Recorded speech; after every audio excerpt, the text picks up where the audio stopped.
सभी लोग ये जानना चाहते हैं कि क्या वास्तव में हमारे प्रधानमंत्री नरेंद्र मोदी को सीआईए द्वारा मारने की कोई साजिश रची गई थी। आज आप देख रहे होंगे लगभग सभी सोशल मीडिया पर और बहुत सारे समाचार पत्रों ने भी इस खबर को प्रकाशित किया। और ऑब्वियस सी बात है, जब ऐसी बड़ी खबर है तो इसकी वास्तविकता क्या है, ये हुआ क्यों और इसके पीछे कौन कौन सी ऐसी स्थितियां हैं जो वास्तव में ऐसे कार्य को अंजाम दे सकती हैं, उसको जानना चाहते हैं सब लोग। अगर सबसे पहले इस बात को देखा जाए तो पहली चीज तो ये है, ऑब्जर्वर जो पत्र है, मुखपत्र है आरएसएस का, उसमें ये न्यूज आती है और उसके बाद एक चर्चा का विषय बनता है और सोशल मीडिया और न्यूज़पेपर में हर जगह इसकी बात होती है। पहली बात, यह किसी ऑफिशियल गवर्नमेंट की तरफ से एक प्रकाशित खबर नहीं है, अतः इसे पुष्ट खबर, वेरीफाइड न्यूज नहीं माना जा सकता कि ऐसा हुआ ही।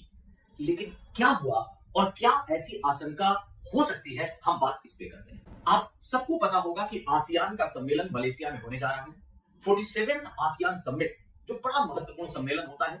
भारत से प्रधानमंत्री मोदी जी इसमें शिरकत करने वाले थे, लेकिन अचानक ये खबर आती है भारत सरकार की ओर से कि प्रधानमंत्री इसमें बैठक में भाग नहीं लेंगे। लोग अलग अलग बातें करते हैं और सबसे बड़ा पहलू ये उठाया जाता है कि मोदी जी इसलिए भाग लेना नहीं चाहते कि वो ट्रंप को फेस नहीं करना चाहते।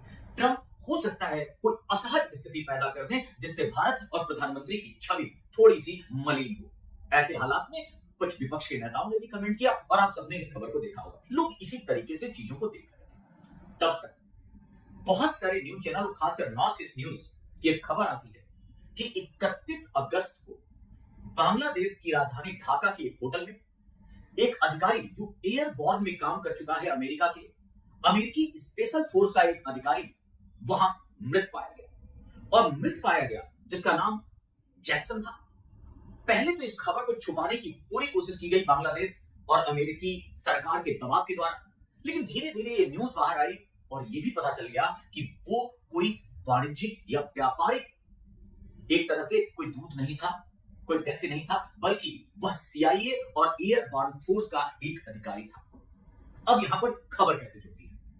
इसी समय 31 अगस्त को जब ये मृत पाया गया और खबरें लगातार छुपी रही, और अक्टूबर में हम इसकी चर्चा क्यों कर रहे हैं, तो लगातार बांग्लादेश ने कोशिश की अमेरिका दबाव में कि इस खबर को बाहर न जाने दिया जाए। लेकिन धीरे धीरे जब इस जैक्सन की तस्वीरें बाहर आती हैं, ये जो टेरेंस जैक्सन है, इसकी कई जब फुटेज वीडियोस बाहर आती हैं, उसके फोटो बाहर आते हैं, तो पता चल जाता है अरे ये तो सैन्य अधिकारी था। उसके बाद चीजें जुड़ती जाती हैं, जो मिसिंग द डॉट से उसको कनेक्ट किया जाता है कि आखिर ये है कौन।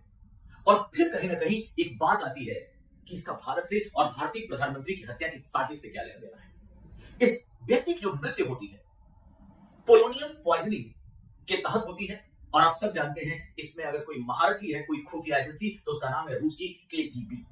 इसका मतलब रूसी प्रयासों से, रूस की सहायता से इसको मारा गया होगा, ऐसी आशंका व्यक्त की जा रही है, क्योंकि जो उसकी मृत्यु हुई है उसमें ऐसे ही केसेस को अंजाम देता रहा है केजीबी। इसी समय 31 अगस्त को जब इसकी मृत्यु हुई, 31 अगस्त को हमारे प्रधानमंत्री संघाई कोऑपरेशन ऑर्गेनाइजेशन एससीओ की बैठक में चीन में जाते हैं, तिएनजिन में जो मीटिंग हो रही थी। एक तरफ ट्रंप पूरी तरह से भारत को दबाव में लेने के लिए टैरिफ की बात करते हैं, टैरिफ पर लगातार पेनलाइज करने की बात करते हैं, भारत को हर तरह से अपनी बात मनवाने की कोशिश करते हैं।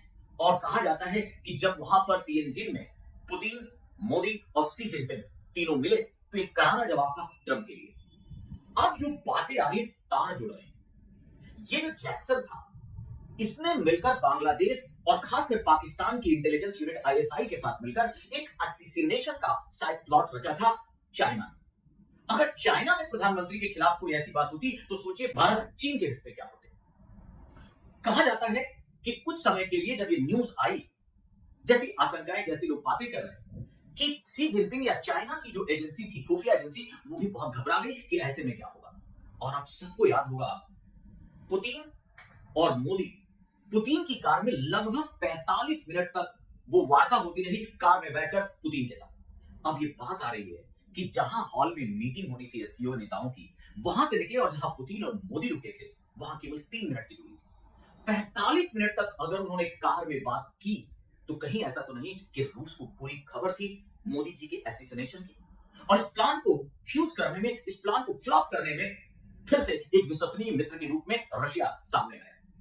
ये दो बातें जुड़ती हैं क्योंकि 31 अगस्त में जब वो अधिकारी मारा गया, इस खबर को पूरी तरह से रोकने की कोशिश की गई और अक्टूबर आते आते ये सारी खबर सामने आ गई कि नहीं, ये केवल जो जैक्सन मारा गया है, इसके पीछे बहुत बड़ी साजिश हो सकती है। ये पहले तो ये जो अधिकारी है, आप सबको पता है कि बांग्लादेश में सेंट मार्टिन द्वीप को लेकर शेख हसीना की सरकार गिरा दी गई थी। अभी जो यूनुस की सरकार, कार्यकारी सरकार वहां बनी हुई है, ये बड़ी ही दुर्भाग्यपूर्ण बात है भारत के लिए कि बांग्लादेश में अब उसके खिलाफ, भारत के खिलाफ साजिशें तैयार होने लगी है और कहीं ना कहीं एक प्लॉटिंग की जा रही होगी या की जा सकती है, जहां बांग्लादेश, जहां पाकिस्तान और अमेरिका इस सहयोग से भारत के खासकर नॉर्थ ईस्ट के एरिया को अस्थिर करने की कोशिश कर रहे हो और अगर भारत को अस्थिर कर दें तो पूरा साउथ एशिया अस्थिर हो सकता है। आप सब जानते हैं यूनाइटेड स्टेट्स अपनी जो दादागिरी है, अपनी जो प्रभुता है, उसे खोना नहीं चाहता। एक तरफ वो अपना प्रभाव हमेशा बनाए रखना चाहता है, तो दूसरी तरफ चीन, रूस और भारत जैसे देश उसकी हेजेमनी को तोड़ रहे हैं और इसीलिए जब अमेरिका के कई दबावों को भारत ने नहीं सहा तो संभवतः भारत में भी अस्थिरता पैदा करना चाहता है यूएस। और इसकी सबसे बड़ी साजिश है क्योंकि प्रधानमंत्री बहुत सारी बातों पर सहमत नहीं होते दबावों के बावजूद और इसीलिए एसिसिनेशन की थ्योरी सामने आ रही है। आशंका तो व्यक्त की ही जा सकती है। सबसे पहले इस बात को देखिए, जियो पॉलिटिक्स को जरा समझने की कोशिश करते हैं। ईस्टर्न गुड बनाम वेस्टर्न गुड, एक तरफ अमेरिका पश्चिमी यूरोपीय देशों और अपने सहयोगी देशों के साथ विश्व पर दादागिरी बनाए रखना चाहता है, दूसरी तरफ ब्रिक्स और एससीओ जैसे सम्मेलनों के तहत चीन और रूस एक पूर्वी समूह या नॉन वेस्टर्न ग्रुप बना रहे हैं, डॉलर की एक तरह से डॉलर के वेपनाइजेशन को रोकने का प्रयास कर रहे हैं और भारत एक ऐसा देश है जिसने स्ट्रैटेजिक ऑटोनॉमी को अपनाते हुए, रणनीतिक स्वायत्तता को अपनाते हुए क्वाड की भी मेंबरशिप ले रखी है अमेरिका के साथ, तो एससीओ और ब्रिक्स का भी मेंबर है। ऐसे में भारत ही एक ऐसा लोकतांत्रिक देश है जो दोनों के बीच संतुलन की स्थिति में है, लेकिन अमेरिका उसे अपने पक्ष में लेना चाहता है। अभी दो घटनाएं हुई। सबसे पहले अमेरिका ने भारत पर कुछ खासकर कृषि, डेयरी, ऐसी जो उत्पाद थे उस पर टैरिफ लगाने की बात की। प्रधानमंत्री और भारत पर लगातार दबाव डाला, भारत ने यह बात मानने से इनकार कर दिया और याद होगा उसके बाद प्राइम मिनिस्टर ने एक सम्मेलन में कहा, स्पष्ट कहा कि मुझे पता है मैंने किन लोगों से अपना विरोध लिया है, लेकिन मैं इसकी चिंता नहीं करता। मैं किसानों और हमारे जो डेयरी उद्योग के लोग हैं उनके हितों से कोई समझौता नहीं कर सकता। पहला स्टेटमेंट कब आता है। दूसरा, एक बड़ी अजीब सी चीज होती है, जब एससीओ सम्मेलन से पहले, आपको पता होगा, पहले वो जापान गए थे, फिर एससीओ सम्मेलन के लिए चीन गए। एक कॉन्फ्रेंस में प्राइम मिनिस्टर मोदी जब बोलते हैं कि मैं अभी चीन और जापान गया था, तो लोग तालियां बजाने लगते हैं। तो मोदी जी हंसते हुए कहते हैं कि मेरे जाने के लिए तालियां बजी और मैं वापस आ गया इसलिए तालियां बजा रहे हैं। तो लोगों ने इसे सेंस ऑफ ह्यूमर समझते हुए, मजाक समझते हुए तालियां बजाई और बात हटी। लेकिन क्या ये हिंट था कि उन्हें ये बात पुतिन ने उस कार में बताई थी और कहीं ना कहीं क्या ये उनको खबर थी और उन्होंने बताया मैं वापस आ गया हूं, क्या ये बात इस तार को जोड़ता है क्या? और इसीलिए इस तरह की आशंकाएं बहुत प्रबल होती जा रही है। अभी जो रिपोर्ट और जिस तरह की आशंकाएं व्यक्त की जा रही है कि प्राइम मिनिस्टर मोदी पर एक तरह से दूसरा सीआईए का प्रयास था हमला का। एक प्रयास जब वो पंजाब में यात्रा पे थे चुनावी रैली के समय, तो जब वहां जा रहे थे तो उन्हें एक हाईवे पर रुकना पड़ा था और तब उन्होंने वहां के मुख्यमंत्री को यह मैसेज दिया था कि मुख्यमंत्री को जाकर बता देना कि मैं जिंदा हूं। ये दोनों बातों को लेकर देखा जा रहा है कि ये दूसरा प्रयास था, लेकिन ये प्रयास अंतरराष्ट्रीय और बांग्लादेश में क्या कर रहा है। आप देखिए, इस अमेरिका ने साउथ एशिया को अपने प्रभाव में लेने के लिए कई देशों की सरकारों को अस्थिर कर दिया। पहले श्रीलंका की सरकार गिरी, उसके बाद बांग्लादेश की सरकार गिराई गई, पाकिस्तान में जो लोकतांत्रिक तरीके से इमरान खान चुने गए थे उनको हटाकर शहबाज शरीफ, कठपुतली और सैन्य शासन मुनीर का एक तरह से डिफेक्टो शासन स्थापित करा दिया गया। नेपाल में जेनजी आंदोलन के पीछे क्या है, पूरा साउथ एशिया किसी ना किसी तरह से ट्रबल फेज में है और इन सबके बीच जो सबसे मजबूत देश है, जो एक तरह से 2/3 पॉपुलेशन साउथ एशिया की तो रखता ही है, सबसे बड़ी आर्थिक शक्ति है, पूरा जो बैलेंस ऑफ पावर है उसके इर्द गिर्द घूमता है, उसका नाम भारत है। और भारत को छुड़ाए बिना बहुत कुछ साउथ एशिया में बदला नहीं जा सकता।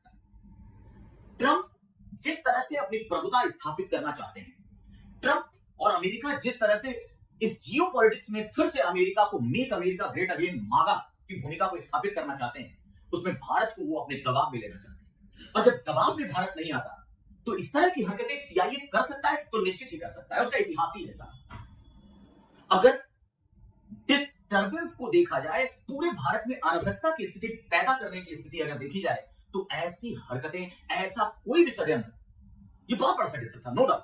आप किस आइडियोलॉजी के हैं, आप किस पॉलिटिकल पार्टी को समर्थन करते हैं, आप आरएसएस वाले हैं, आप भाजपा वाले हैं, आप कांग्रेस वाले हैं, सपा है, बसपा है, साउथ के हैं, नॉर्थ के हैं, ईस्ट के, वेस्ट के हैं, कोई फर्क नहीं पड़ता।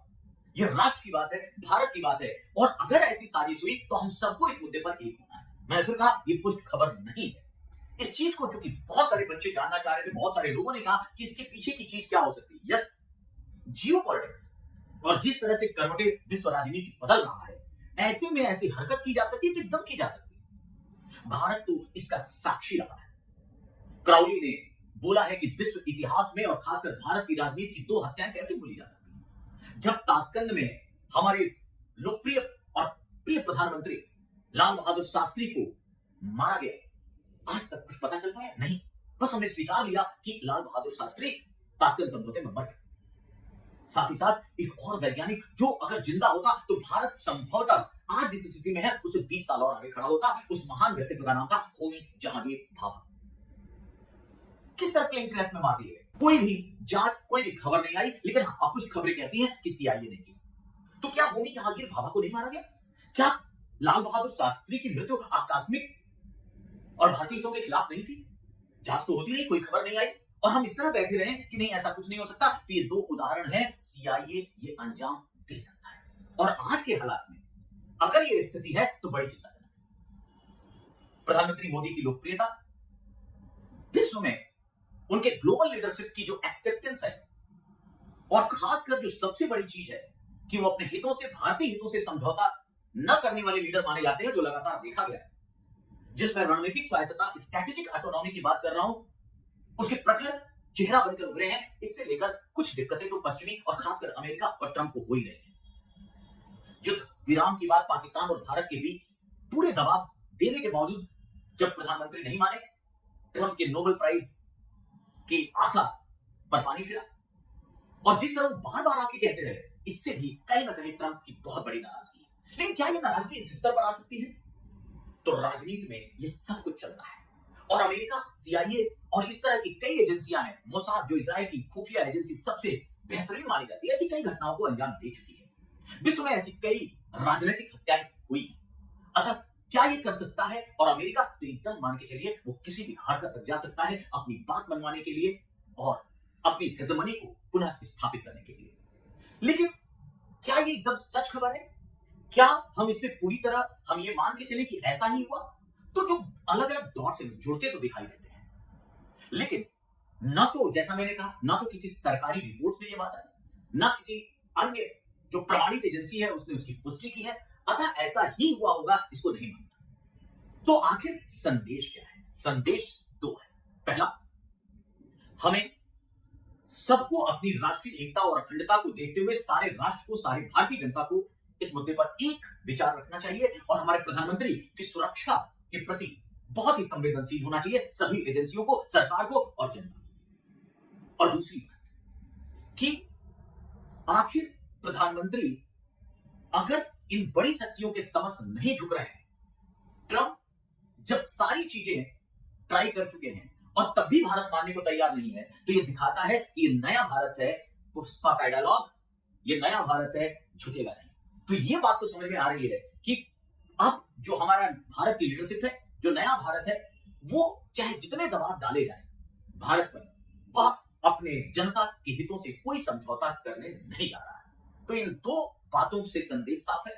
और last but not the list, इस न्यूज को देखिए और बाकी चीजें ये हमारी सुरक्षा एजेंसियों, हमारी सरकार पर छोड़ देना चाहिए। लेकिन ऐसी आशंकाओं के बीच नए भारत में हम क्या कर सकते हैं, हम क्या सहयोग कर सकते हैं, हम उस विचार से आगे बढ़ते रहें। इस विषय पर राजनीति या इस विषय पर जबरदस्ती का बहुत ज्यादा विचार विमर्श नहीं होना चाहिए, बल्कि बस इस तरह की हरकतें अगर अमेरिका कर रहा है तो हमें किस तरह से आगे बढ़ना चाहिए, हमें लीडरशिप को किस तरह से सपोर्ट करना चाहिए, इस भावना से हमें इस विषय को देखना चाहिए।